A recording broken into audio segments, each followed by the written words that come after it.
but that laugh at the things that are right side up and those that are upside down.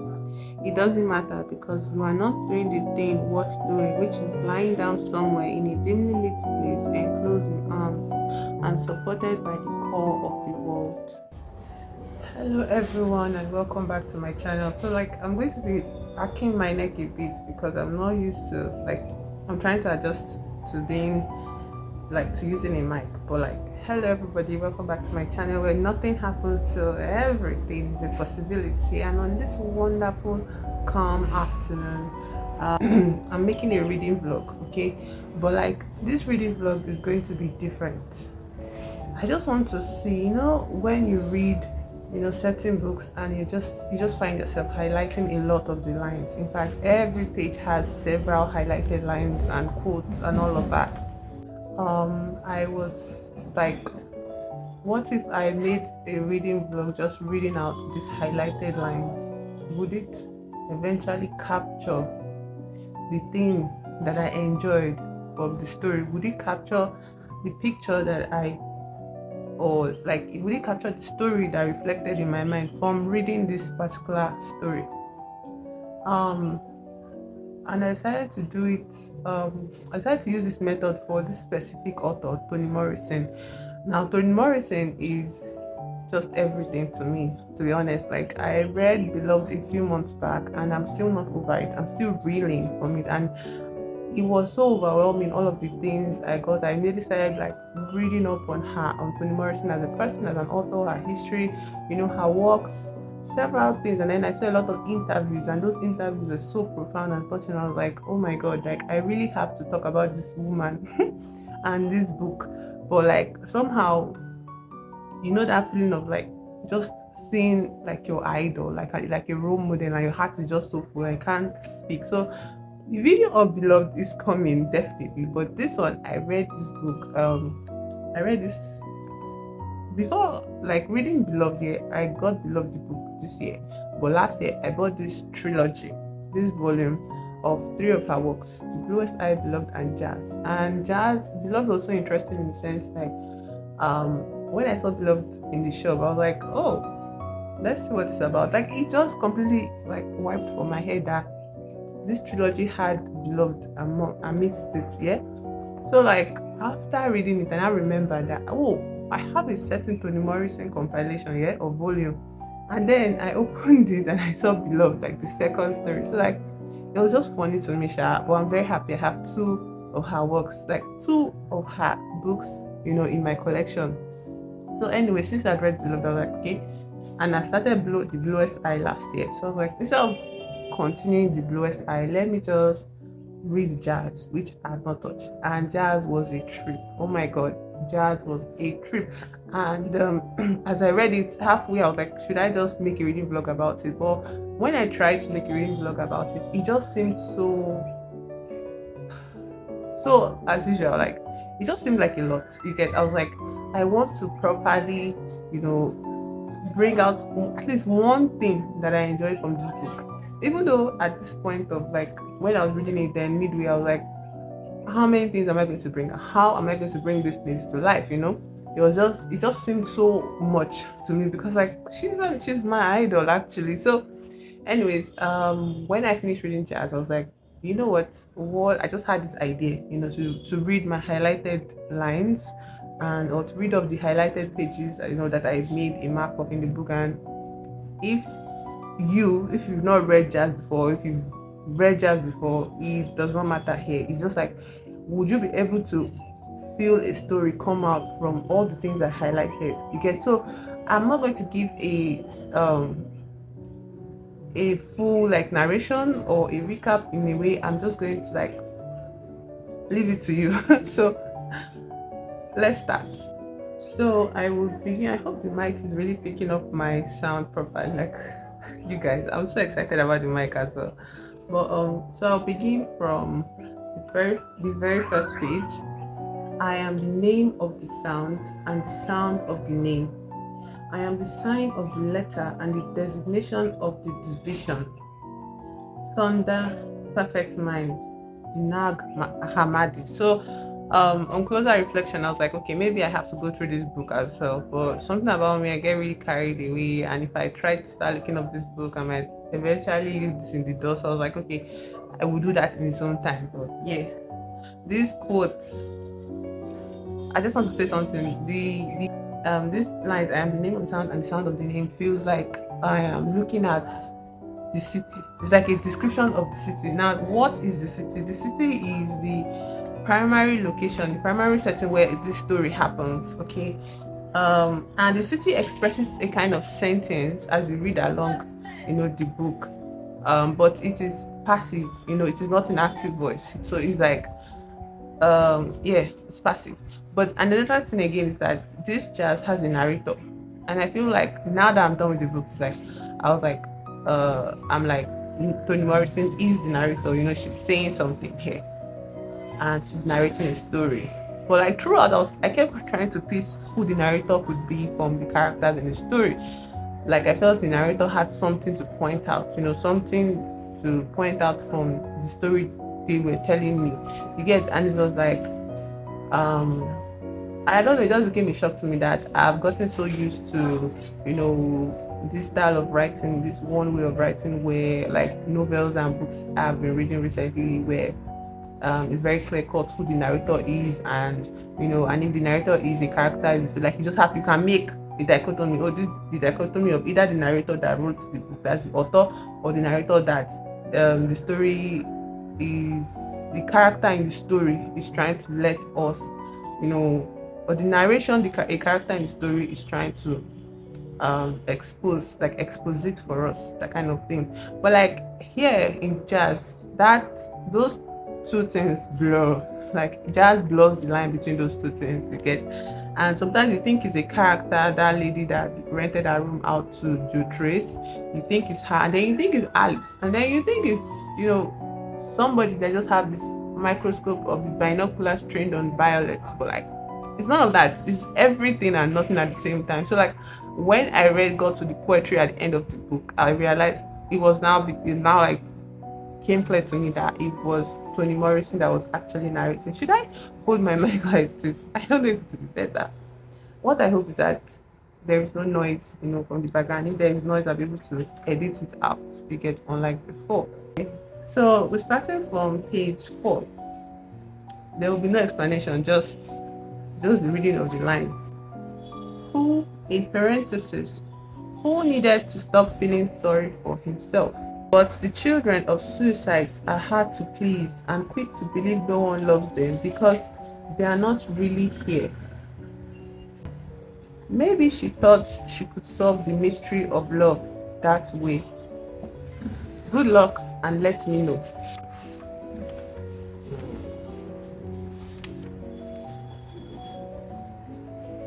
Do what you please in the city. It is there to back and frame you no matter what you do. But it's hard to match the superstitious for great expectations.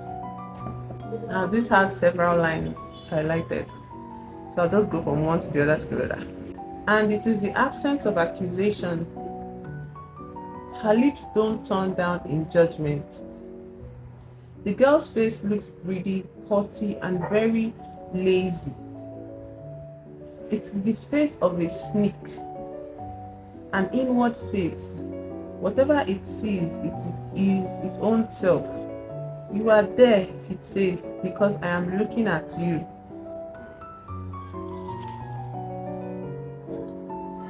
Men wear you down to a sharp piece of bristle if you let them. Women, answers Violet, women wear me down. Can't rival the dead for love, lose every time. But she wonders if she isn't falling in love with her too. The notion of rest, it's attractive to her, but I don't think she would like it. Waiting for the ease, the space that need not be filled with anything other than the drift of their own thoughts. Such a space of nothing pressing to do would knock them down. Because what is waiting for them is the sip of rage. Violet sat down in the middle of the street. The street sitting. But quiet as it's kept, she did try to steal that baby, although there is no way to prove it. Comfort settled in her stomach, and a kind of skipping, running light traveled her veins.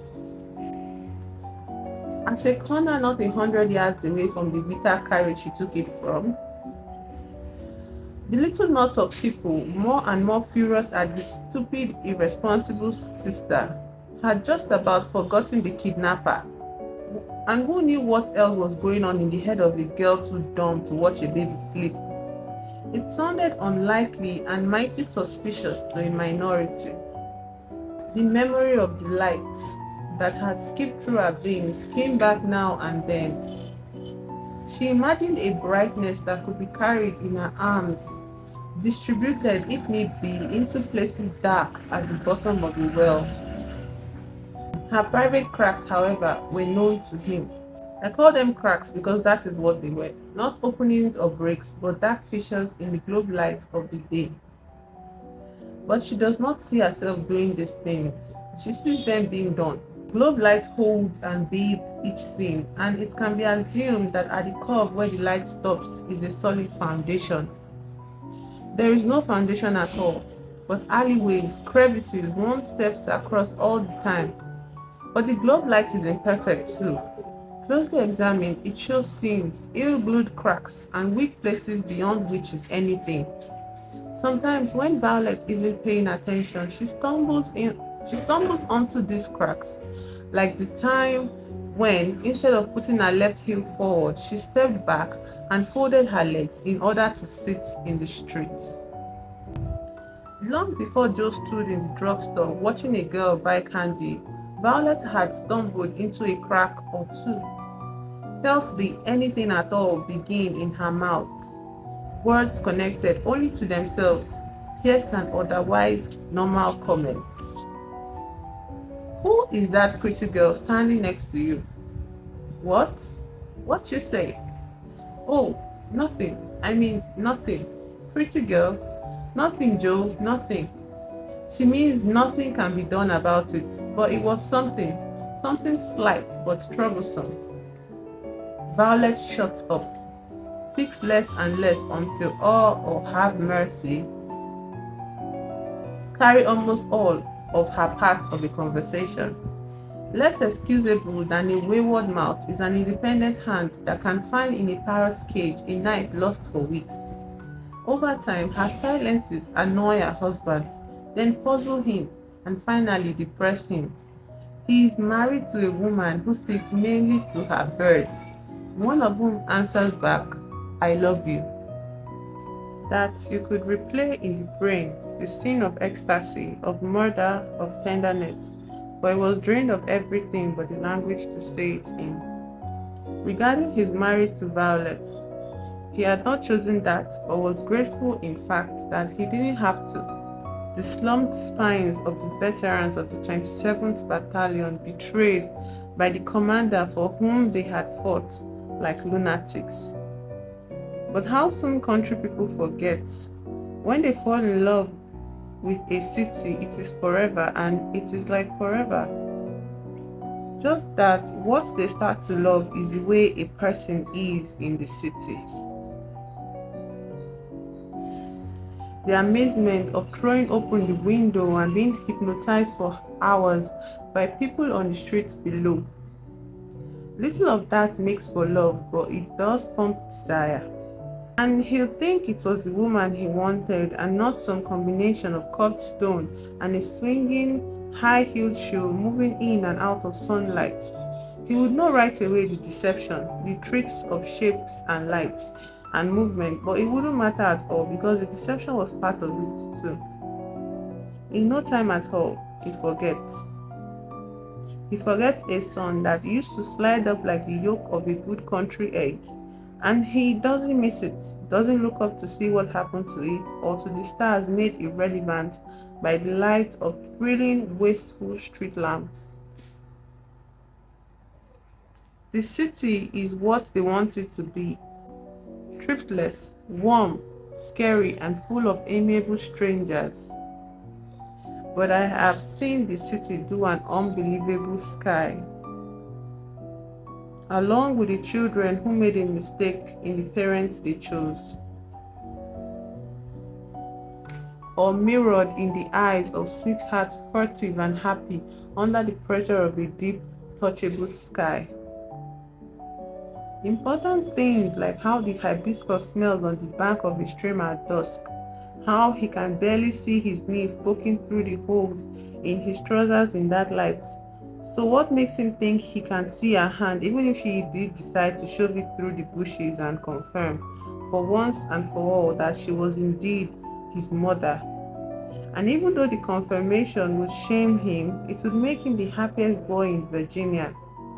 If she decided, that is, to show him it, to listen for once to what he was saying to her, and then do it, say some kind of yes, even if it was no, so he would know. And how he was willing to take that chance of being humiliated and grateful at the same time, because the confirmation would mean both. I just want to say in this moment that this paragraph I read from Important Things is just like makes sense. It makes like this is way before Joe's backstory, like the real exposition, the full exposition of Joe's backstory of the mother he came from, the mother that birthed him, and the mess that all of that was. You get, it just feels like now that I'm rereading it, it feels so important. I'm so happy I marked this page, this line, this paragraph. Let's keep going. And did you guys notice the city conversation? The description of the city in reference to how people from the country, leave their beloved country and come to the city, and then they get lost in it and all of that. And how it doesn't matter at the end of the day, because it's like that's part of what they want to experience in the city, being lost. Maybe he missed the sign that he would have been some combination of shame and pleasure, at least, and not the inside nothing he traveled with from then on, except for the fall of 1925 when he had somebody to tell it to, somebody called Dorcas.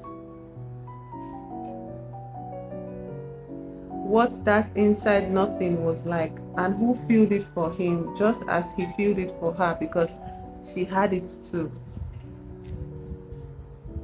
That is the little bow that ties up their day at the same time the city sky is changing its orange hats to black in order to hide its stars for the longest time before passing them out by one like gifts.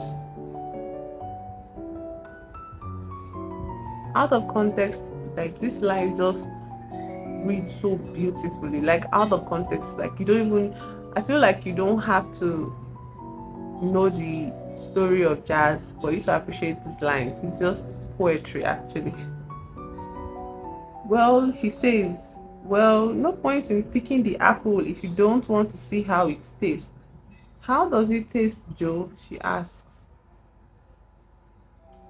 His thoughts are with this young good God young girl who both blesses his life and makes him wish he had never been born. Well, Violet, you know how funny she'd been since her change. Violet funny way before that. Funny in 1920, as I recall. Violet takes better care of her parrot than she does me. Maybe that's the way it goes with people being married long as we have. But the quiet, I can't take the quiet. She don't hardly talk anymore, and I ain't allowed near her. So why is it on Thursday that the men look satisfied? Perhaps it's the artificial rhythm of the week. Perhaps there is something so funny about the 7-day cycle the body pays no attention to it, preferring triplets, duets, quartets, anything but a cycle of 7 that has to be broken into human parts, and the break comes on Thursday.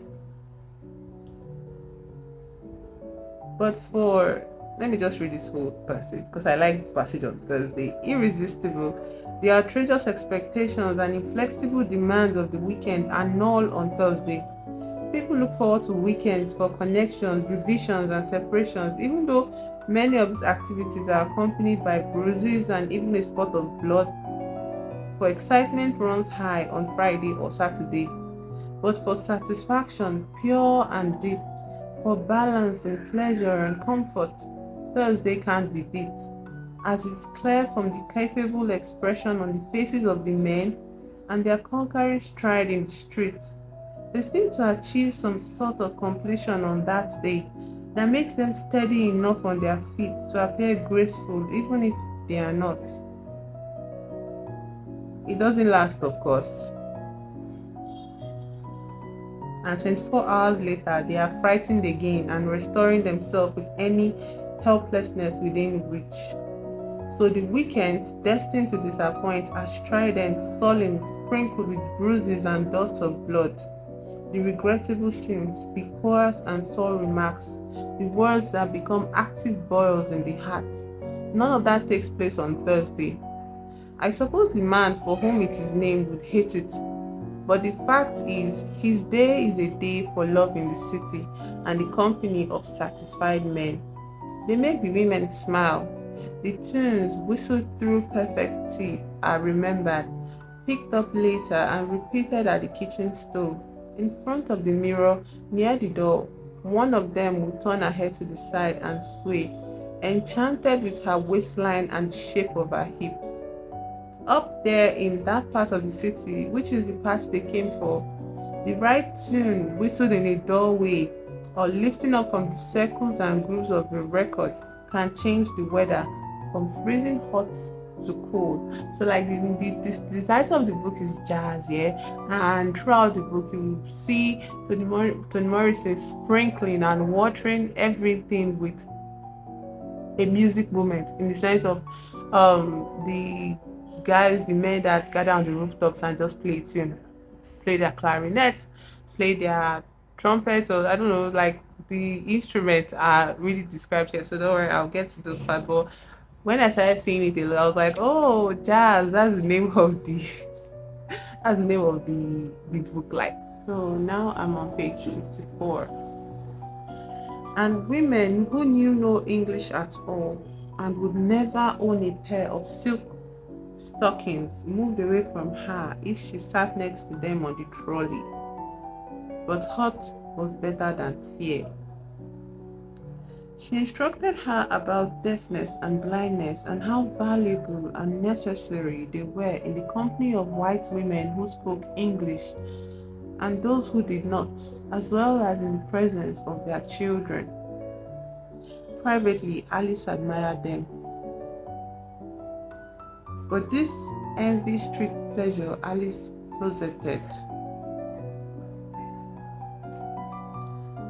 Sigh over cups of posthume at the signs of imminent demise, such as not just ankles but knees in full view.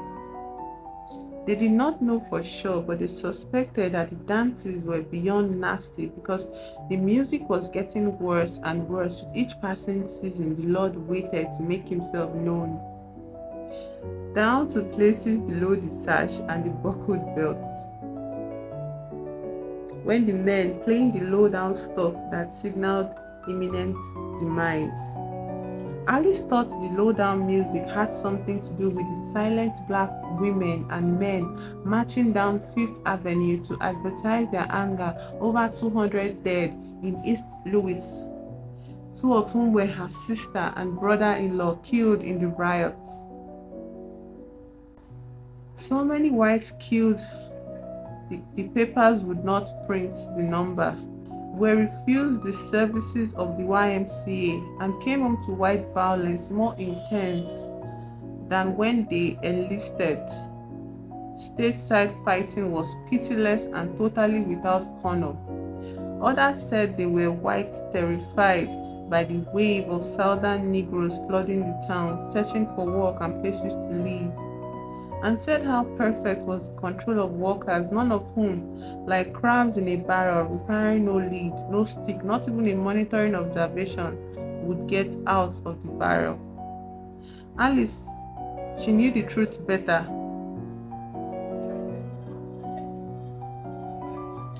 He was pulled off a streetcar and stomped to death. And Ali's sister had just got the news and had gone back home to try and forget the color of his entrails when her house was touched and she was burned crispy in its flame. She went to 2 funerals in 5 days and never said a word. Alice thought, no, it wasn't the war and the disgruntled veterans. It wasn't the droves and droves of colored people flocking to paychecks and streets full of themselves. It was the music. The dirty get-on-down music, the dirty get-on-down music the women sang and the men played and both danced to. Close and shameless, or apart and wild. It made you do unwise, disorderly things. Just hearing it was like violating the law.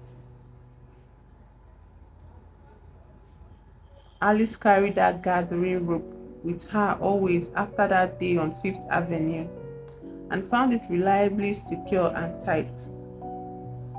The rope broke then, disturbing her peace, making her aware of flesh and something so free she could smell its blood smell, made her aware of its life below the sash and its red lip rouge.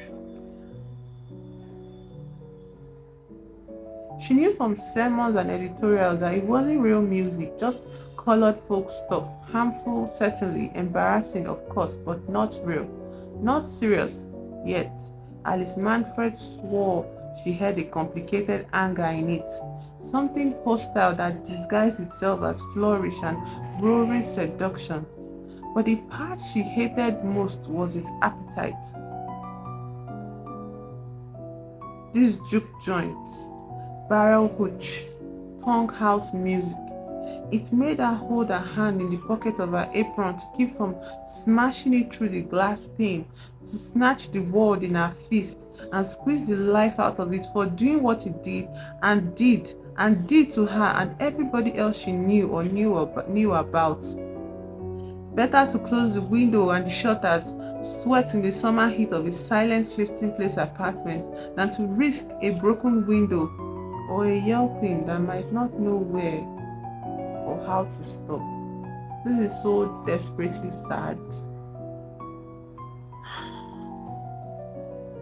While her aunt worried about how to keep the heart ignorant of the hips and the head in charge of both, Dorcas lay on a chenille bedspread, tickled and happy, knowing that there was no place to be where somewhere else, close by, somebody was not licking his licorice stick, tickling the ivories, beating his skin, blowing off his horn, while a knowing woman sang, "Ain't nobody going to keep me down. You got the right key, baby, but the wrong keyhole.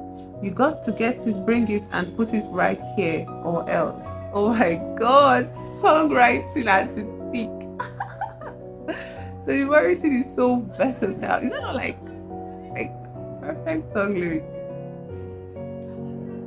Wood chips, ignited and smoking, exploded in the air. One of them must have entered her stretched, dumb mouth and traveled down her throat, because it smoked and glowed there still. Dorcas never let it out and never put it out, and the drums assured her that the glow would never leave her, that it would be waiting for and with her whenever she wanted to be touched by it, and whenever she wanted to let it loose to leap into fire again. Whatever happened would be quick, like the dolls. Oh, I get it. Oh my God, I get it. Oh, I get it. If you haven't read Jazz, you have to go and read Jazz. If you have read Jazz, I wonder if you understand when I say I get it. Like, I get it. Concerning Dorcas, I mean. Her story, however, of the goodness of good behavior collapsed before the thrill of the sin they deplored, and the paradise that could make a woman go right back after 2 days, or make a girl travel 400 miles to a camp town, or fold Neola's arm the better to hold the pieces of her heart in her hand. Paradise, all for paradise. It doesn't matter because you are not doing the thing worth doing, which is lying down somewhere in a dimly lit place, enclosed in arms and supported by the core of the world. So let me read the line before that. Laugh at the things that are right side up and those that are upside down. It doesn't matter because you are not doing the thing worth doing, which is lying down somewhere in a dimly lit place, enclosed in arms and supported by the core of the world.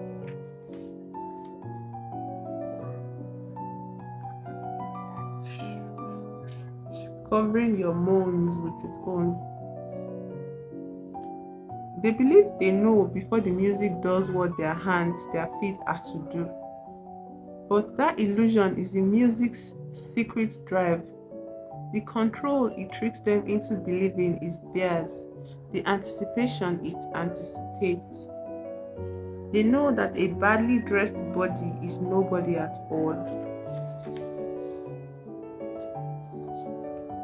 Dorcas recognizes her partner as Martin, who had been in her elocution class for a hot minute, which was as long as it took for the teacher to realize he would never relinquish ask for ask.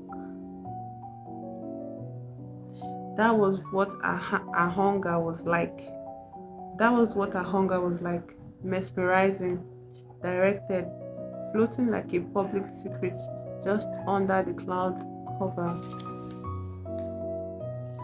October morning. I don't know why I just lined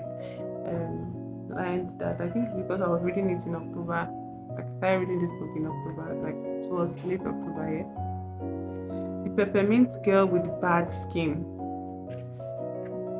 Famous last words. Okay.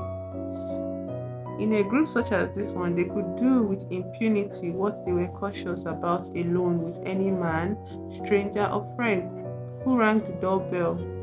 No matter how tall he was, how country his smile, or however much sadness was in his eyes. Her underclothes.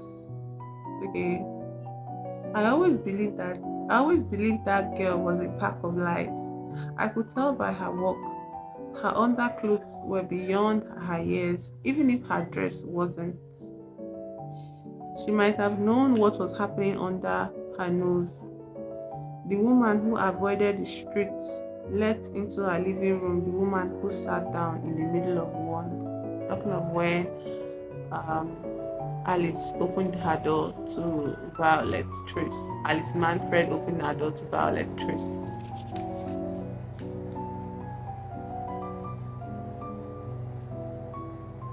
So when I get to page 80, I'm actually going to stop and make a second video for it because Sunday is the day of parties and events in this environment, and I haven't figured out the controls of this mic to like make it pick up my voice so loudly. So I'm just going to stop at page 80. Right now I'm on page 74. So let's just keep going. He knew wrong wasn't right and did it anyway. Violent, they called her now. Later and little by little, feelings like sea trash expelled on a beach, strange and recognizable, stark and murky, returned. Liked among the women because he made them feel like girls, liked by girls because he made them feel like women, which she thought was what Dorcas was looking for. Murderer.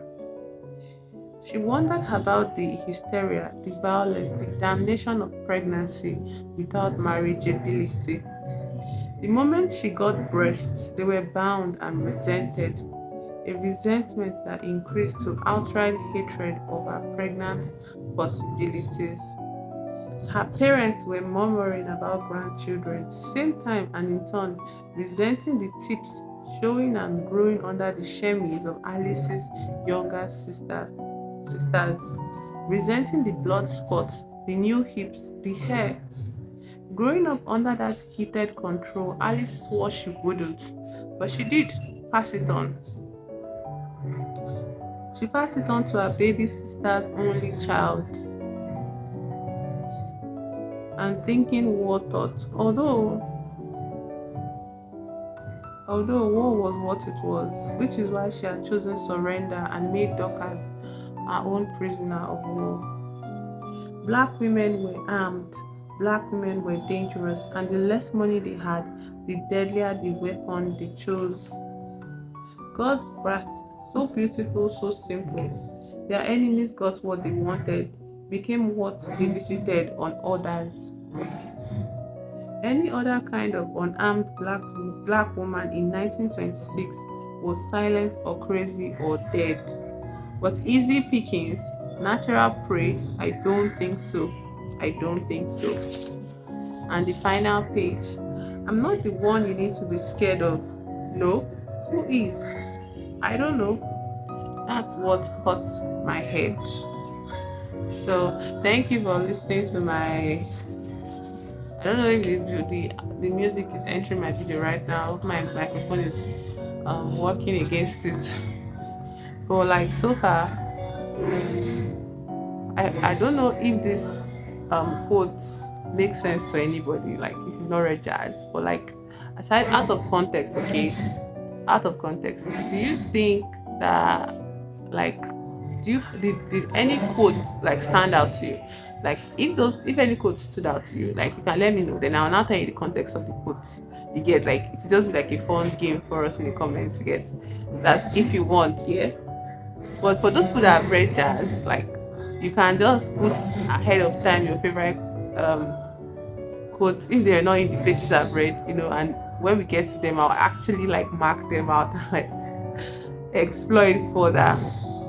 But like that was just today's reading vlog part 1 of Toni Morrison's jazz, and it's a different style of a reading vlog which is based off of the highlighted lines I marked in the book. So like it's kind of like saying like when you read books and you highlight them, do you go over them again? Like and again it's like in the heat of the moment for me, the heat of the moment when I'm making this highlights, it's just the feeling that stirs up in me with those words that makes me outline them, underline them. And it's like I wonder how other people, what is the motivation behind your highlighting. My own highlighting is like when I don't know, when this phrase or this passage just jumps out at me, I'm just like, oh, they're going in, and now that I'm reading through it, it feels like most, if not all of them, are salient, like they're pivotal to the plot. Like I'm doing too much, I'll be like, this whole page should highlighting, should I stop, that kind of thing. But it's like, this is my book, first of all, this is my enjoyment of this book, so why am I thinking it's too much? Who is going to mark me as wrong? Who is going to mark it as too much or too less? This is up to me. I can decide however I want to mark any story. And when I kept having to remind myself of that as I read jazz, because there's so many lines I wanted to highlight, which I hope I got all of them. Like I think I got most of them on like previous readings of other books. So we'll continue it in the next video. But for this video, thank you for being here. Thank you for soft launching my new mic with me. And if you have any tips on how to get the best out of this mic, just let me know, because I've tried different things. I know it's going to it's perfect for me, of course. It's my mic. I got it. It's my mic. So, but if you have any tips for how to get the best out of this mic, also let me know. I would appreciate it. Thank you for being here on this lovely weekend afternoon, and I will see you in the next video. Bye bye.